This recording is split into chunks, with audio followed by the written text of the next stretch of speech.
millions of great photographs of Route 66, of towns and landscapes and all of that stuff, and those are amazing. But what made these different is the people in them. And that's what history is really about, right? So all of the things that happen and where they happen, that's great. But what it really comes down to is the humans that were involved. How were they affected and how did they affect us? So if you've not been into the 1950s exhibit yet, you will definitely want to go there immediately following this conversation. And to the left, when you walk in, you will see a good chunk of these photographs on the walls, along with the camera that they were taken with. Thank you for sending that. And I just encourage you to spend some time there. That's, some of the stuff you may breeze by. That's not something to breeze by. Really look at the photographs, look at the faces, look at the people. That's Route 66. So, I'm done now. So I want to welcome Charlie and Kelly Custer. These are the children of Charles and Irene Custer, who took these photographs that we're talking about. And so I'd like to just start off by letting you kind of tell the story. I mean, it's a kind of an incredible story of these two young people setting out on the road, and kind of why were these photos taken? What I love about the story, I don't have to be close, good, is how romantic it really is. My mom went out to meet my dad's family. They were seniors in college where they met and fell in love. And when my mom was leaving Chicago to go out to Dad's hometown in western Kansas, she was packing a few things, and her mother started emptying out her closet and shoveling all of her clothes into a trunk. And Mom said, "What are you doing?" And her mother said, "Marry Charles when you go meet his mother, come back." She was a good Polish mother, making sure that Irene made the right choice, which was to marry Charles because he had nice straight legs. So I want to assure everyone that when my mother arrived in Kansas, Charles's family felt as strongly about her just as fast. And so within a couple of days of meeting everyone and loving everyone, my father said, "Irene, will you marry me in 3 years?" And she said, "Yes, why wait 3 years?" He said, "Well, so I can make enough money to support you." She said, "Marry me now and we'll make money faster." And that was how they went on the road. 2 days later, they were married, and 3 weeks later, they were in Corpus Christi, Texas, commemorating their working honeymoon that was the start of this extraordinary pictorial tour you're going to take. What they did was, and this is something that my dad learned from a guy, let's just say he bumped into him in Topeka. They would barnstorm down the main street of small towns, and in this case it's Route 66. These are the pictures we have across Oklahoma, Texas, and New Mexico. And they just bowl into each shop on the street, and they'd say, "Hollywood's calling. Ma'am, your back's pretty, but your face is prettier. Newspaper wants the pictures. Everybody turn around, smile for the photos." And they had one of those old-fashioned magnesium powder things, that set up a big puff of smoke. So they'd hound people into posing for a picture, and they'd split in a cloud of smoke. They'd go back to their motel, they'd pin blankets up over the bathroom window, they'd develop the pictures in the bathroom sink of the motel, and the next morning they'd come back and say, "Well, the newspaper didn't want these pictures, but they're so pretty, we thought maybe you'd like to get some for your employees." And selling these pictures for $1 a piece, believe it or not, they were making $5,000 a year running around like this to make money to buy their first home. And this box of negatives was just set aside out of all the dozens that they had by my dad, in case anybody would be interested one day. 65 years later, friends of mine saw this box of Kodak negatives on my bookshelf, and they were professional photographers. They wanted to know what was inside. They made all of this possible. At the end of this, I'll give you a website where, if you're interested, you can see all 150 of these pictures and order them if you want to. But it's because of them that these pictures have seen the light of day again. And my parents, did this with real verve and flair. As you'll see, they were glamorous people, and they got people to do what they wanted them to. And what they recorded is a time capsule of the life of people on Route 66 in this exhibit. It's June of 1950. That's where and when we are. And each picture is different, each picture is remarkable. What would you add to that, Kelly? Well, just that, like I said to Wade, who knew that Dad had such a good eye?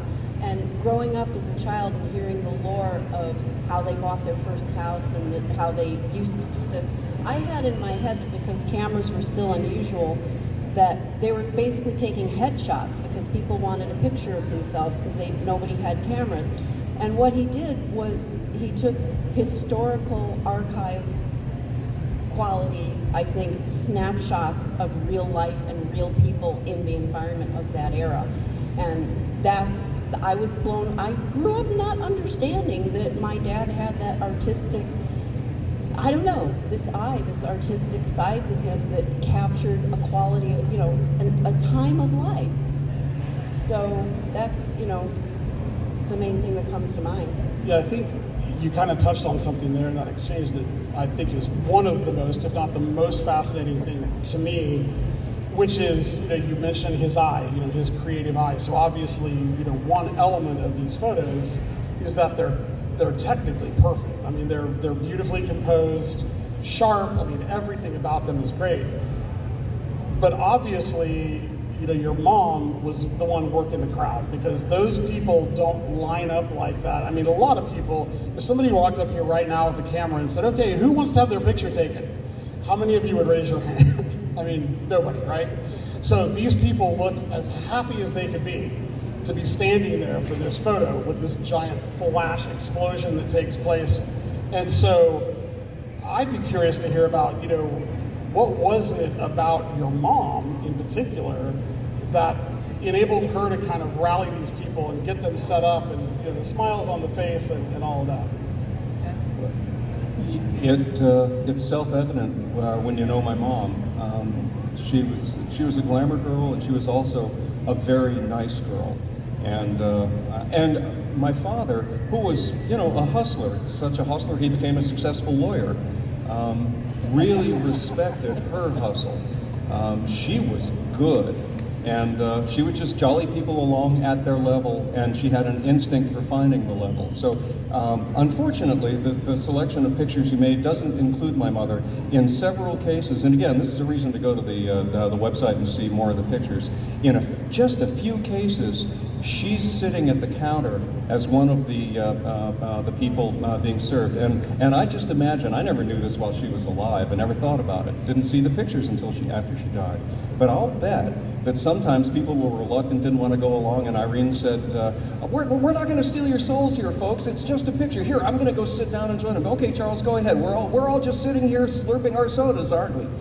She would do anything to jolly people along. And in most times, you can see people are cheerful anyway, or they're going along, but sometimes they're a little glum, and there's this attractive brunette sitting toward the end, ignoring the camera, and that's my mom playing the crowd.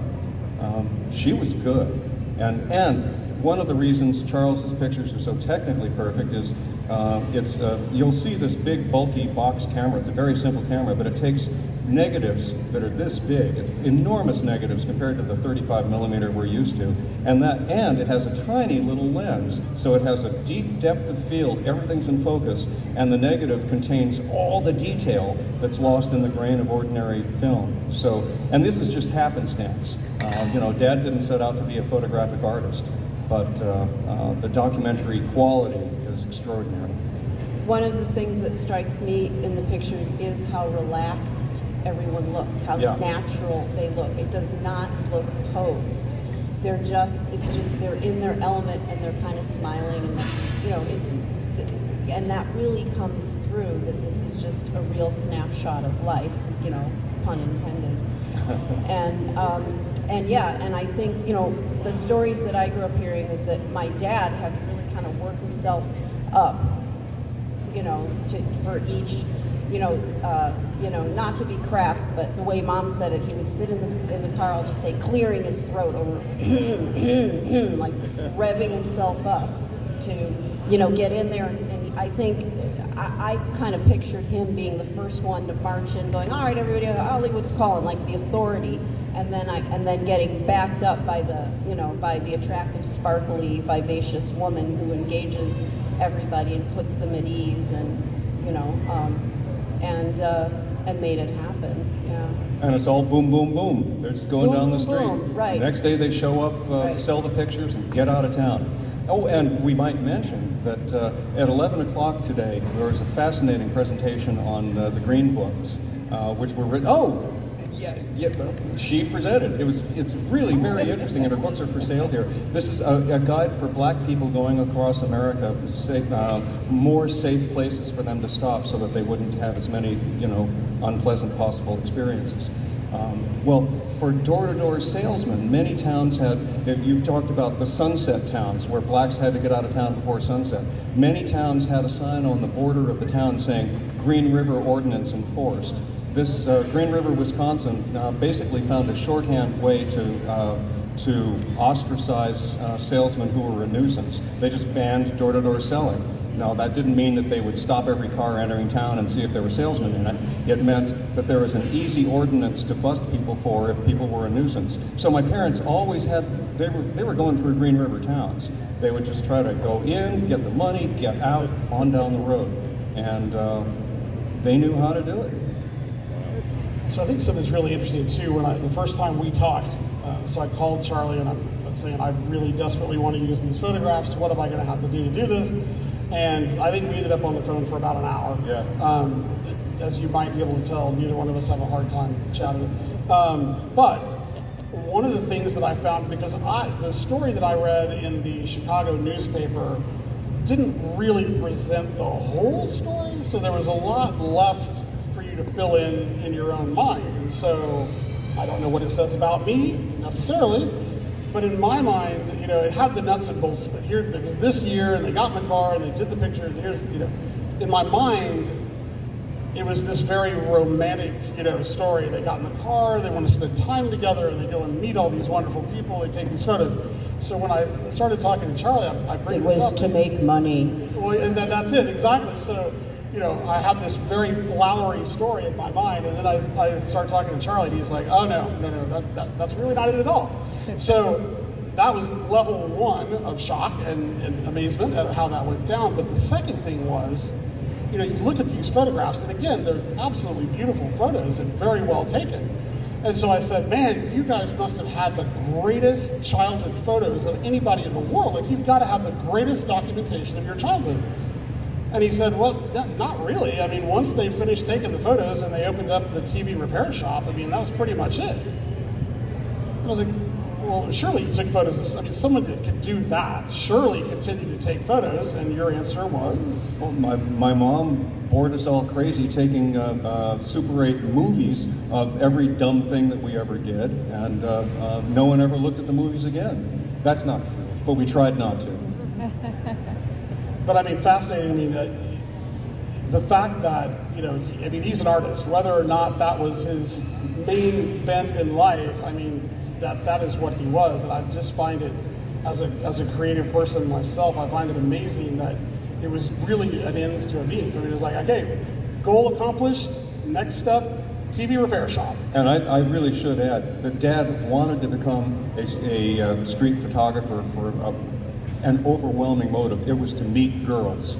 And once he had met a girl, he had no more reason to do it anymore. So, obviously, their travels weren't, just on Route 66. What we're documenting happened to be, but did you guys get stories, of these travels? Did they talk, was this a chapter of their life that they shared with you and talked about? Or by the time you guys came along, I know they were off the road at that point and not doing this anymore, but they talked fondly of doing this? What would you say? Well, not to further break the romanticism, my mother's experience as a woman was that after a long day, and I believe that they must have developed the photographs together, and then my father would sit and smoke, and my mother would make dinner and darn his socks. So she had a few, as an older, more, self-reflective and societally changing time, she felt a little bit, like, she was part of that whole women's era struggles towards balance, So that was, but in fact, my mother, having been admonished by her mother, don't come home till you're married. She shoved her with all of her belongings for a weekend visit to his, to meet his parents, and then he asked her, will you wait for me? And as Chuck told, she said, wait for what? Till I can afford it. Well, you'll get richer faster with me. So off they go. Now for her, she got the man of her dreams. She knew who she and her mother knew who she was supposed to marry. So, and and I think that for that era, because they were children, they were young Depression era people. They was in their childhood. I mean, my father said he grew up hating the smell of oranges because he was too poor to buy them, but not poor enough to be given them by the government. By the government. Government oranges. And so there was that imprint. So for them, money and romance definitely kind of were in the same current. So we could, so they were making money, and how exciting that would be for them. I mean, my mother is the daughter of an immigrant. She put herself through college, met this man who wanted to be a salesperson that wound up being a corporate lawyer. I mean, money was always a part of their life and mentality, but also really a part of their feelings of accomplishment and joy. And doing that together, and always having been partnered together in that way is still romantic. You saved it for me a little bit, just a little bit there. So with that setup though that you just said, with your mom's family kind of saying, you need to come back with a husband, how did they react to what was going on, or was there a cover story for this? I mean, did her family know that they were driving around and taking photos of people for $1 People, when you see the exhibit, on the right-hand side of their camera is a picture of these two wild and crazy kids that they took 2 weeks into their honeymoon in Corpus Christi, Texas. My father wrote the location on this very happy photograph that he sent to his parents back in Waukegan, Kansas. And Irene had graffitied the picture a little bit. She put a radiant dollar sign over Dad's head and a sunshine over her own head. And my grandfather, on receiving this, scribbled underneath it, some crazy beatniks or something. That's a family photograph that I think really does tell the story. They were thrilled that Charles had found such a great girl. The whole town was thrilled. And they were off and running. And as far as the work, taking the photos, how his family felt about it, Wally was my father's photography mentor, and that what you were talking about, how they were taking those similar model of photography, more local, and that was his summer job in high school, was working with one Wally. summer. One right, summer. Right before college. Right before college, and so he worked with Wally just, part-time from school, and that's where he got the idea to then do that to make money. Yeah. Well, no. Wally didn't just. It doesn't matter at all. But the three of them traveled together at one time. And anyway, they nailed down the system. Wally, and so Wally was a family friend. Because my dad was from Waukegan, Kansas, which I think had under 2,000 people when I was growing up. Got on the map when I was a child, and at the University of Chicago, where his father, out of character, sent him, as opposed to the other kids that all stayed in Kansas. So they said, Charlie's from teeny weeny Waukegan, where Charlie can't get a martini.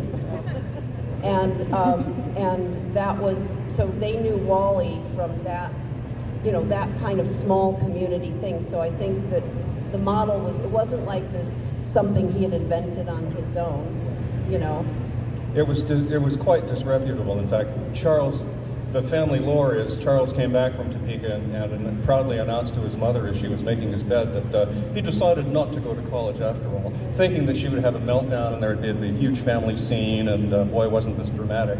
And she just continued to smooth out his bed and said, "Of course you're going to college, Charlesy." And that was the end of that discussion. No, Wally didn't figure in any family discussion, but Irene did. So I'd be curious, obviously you look at these photos and the faces of the people in the setting, and you do pull from that, what a bit of their life, right? I mean, you look at them and you can kind of see what their life was like, which is part of the magic of them. But I'd be curious to hear what you guys take from them as far as what do those photographs tell you about your parents? I mean, as you look at those faces and those sets, and you know what went into creating that moment, I mean, what does that kind of make you feel or think about your parents? They've got hustle and they like money. And also, And they're really attractive people, and they knew it. They took pictures of themselves. You'll see glam photographs they made of themselves in the late 40s. This was important to them, and they used it. and also that they were personable, and that's always been, I think, a part of our upbringing. I mean, both of them in different ways do love connecting and engaging with people, and that's, I think, something that we've all been imprinted with in very different ways. But that's my mother was absolutely just over the top, the kind of person who will talk to anyone, and if you speak a different language, she will try to butcher your home tongue as quick as that's who they were. And that's what I see when I look in the pictures and I see these relaxed faces, looking at the camera and smiling. That's because the people on the other side of the camera were, inviting that. So, again, if you have not seen the photos yet, it's in the 1950s. As you go in the entrance, hang a left, and it's right there. The camera's there. It's really pretty amazing. We kind of jumped over it in the beginning, but we did, Charlie talked about the camera and how it was an older style. It's a wooden box camera, basically, and using the old-fashioned flash as well. I mean, obviously there was much more contemporary equipment that could have been used to take all these photos, and I'm guessing at the rate that they were pulling in $1 at a time, they probably could have afforded a different camera. So I get the sense that was all kind of part of the drama. It was all part of It was theatrical, absolutely. Absolutely. They would leave in a cloud of smoke. It was all romantic. That's good to hear, because I would have just thought it was because my father was too cheap to buy a better camera. You're killing me here. Like, I just love there's a little bit of romance left in this town. All right. Well, does anybody have any questions? I mean, again, if you've seen the photos, you probably do. Does anybody? Yes. I'd be real interested to know how they were able to take the chemicals along with them, the developer, the fix, the rinse and wash, and then pull it off in a motel room in a kitchen, because that fix stinks to high heaven. Yes, it does. And how they could get away with that was amazing. No, it's not. Remember, these were the glory years before environmental protection laws. It all went down the drain. And they were able to develop the pictures because they had such huge negatives. They just made contact prints. They didn't even have an enlarger. No enlarger. Okay. So they just passed, I'm sure, from the bathroom sink to the bathtub, to do the final rinse. And I know they hung them over the bathtub overnight and sold them the next morning. Yeah. But no, it wouldn't be quite legal today. There's no swinging by the Walgreens overnight. Anyone else? Anybody else have a question? Yes, sir. How was their line of work and the way they did business perceived after they left town? We have no idea. And neither do they. There was never any negativity or in the local media? How would they find them? Yeah. I don't know. I honestly kind of think, because they were doing this for so many years, that it was a positive experience. That bosses could give their employees an unexpected gift, and families would get a kick out of seeing their workplace. And I am not aware of a downside, but don't know.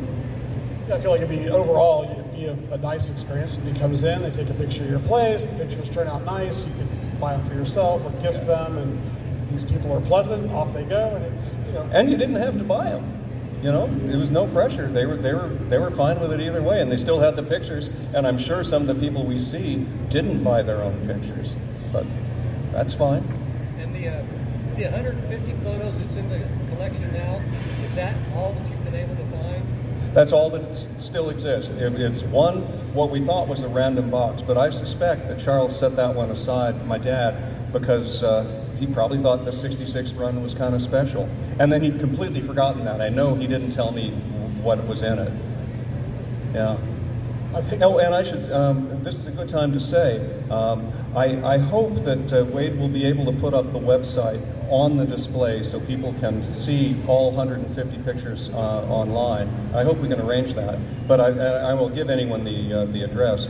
And you can also order prints. You can scan through there, and my friends who made all this possible, these pictures would never be seen if my friends hadn't snatched them off the shelf and developed them. So, yeah, the display mentions okay, more photos, and I just Googled that, and you can, from that website, you can get to it, and we will make it easier for future shows. So what have we not talked about that you guys would like to put out there? Well, I did want to add one thing in just in honor and reference to I've forgotten the previous speaker. What was she gave a talk on the green belt or green book, and I told my brother I wanted to go to that talk because in one of my little aha moments in trying to just understand white privilege. We grew up on the south side of Chicago, and one of my kind of embarrassing aha moments is that my parents doing this on Route 66, which allowed them to buy their first house, is not something that they could have done if they were black. It's just this very obvious thing, but I was trying to, in my mind, look at different aspects of my life that are different because I'm white, and where generationally how that moves. And that was just something I realized, well, that's just something that they could do because they were white, and so it was very interesting to me that we're also looking at then what were safe places for black people at that same time to be, and just how different life was. So in one of the pictures, I guess there are you could see a bit of segregation. They're all in the picture, but they're kind of off to the side.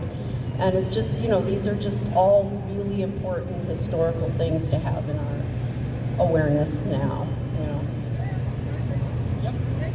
Thank you so much. But I'm wondering if there were, because I was being interviewed, so I missed the beginning, but were there field notes or any? No, Nothing. nothing, Okay. nothing. No Smithsonian for us. Thank you guys. I think it's just amazing that, Wade, everybody, that you even captured this. Thank you. I think, yep. What length of time span did these pictures occur over? So the length of time span for the ones that we know June of, 1950. but overall, how long was it that they were doing this process? A couple of years. So it wasn't really all that. I mean, they were cranking out a lot of photos in a short amount of time. I think that kind of leads me to one last thing that I think is pretty interesting. I mean, from the time I started looking at the photos, I know you've done the same thing, and I know that Kayla's done it as well. And there's no note that says, photos 1 through 13 were in this town and this one. So we've all gone through and looked and what does it say on the clock? And is there a calendar? And what does that say? And is that a business card that we could look up? So I think that's, if you like doing your own detective work, that's a whole other game that you can play with these photos. And it's really cool. I mean, we've been able to, by doing that, know that a lot of the photos that we're using and the ones in the collection were, like you said, Oklahoma, Texas, New Mexico.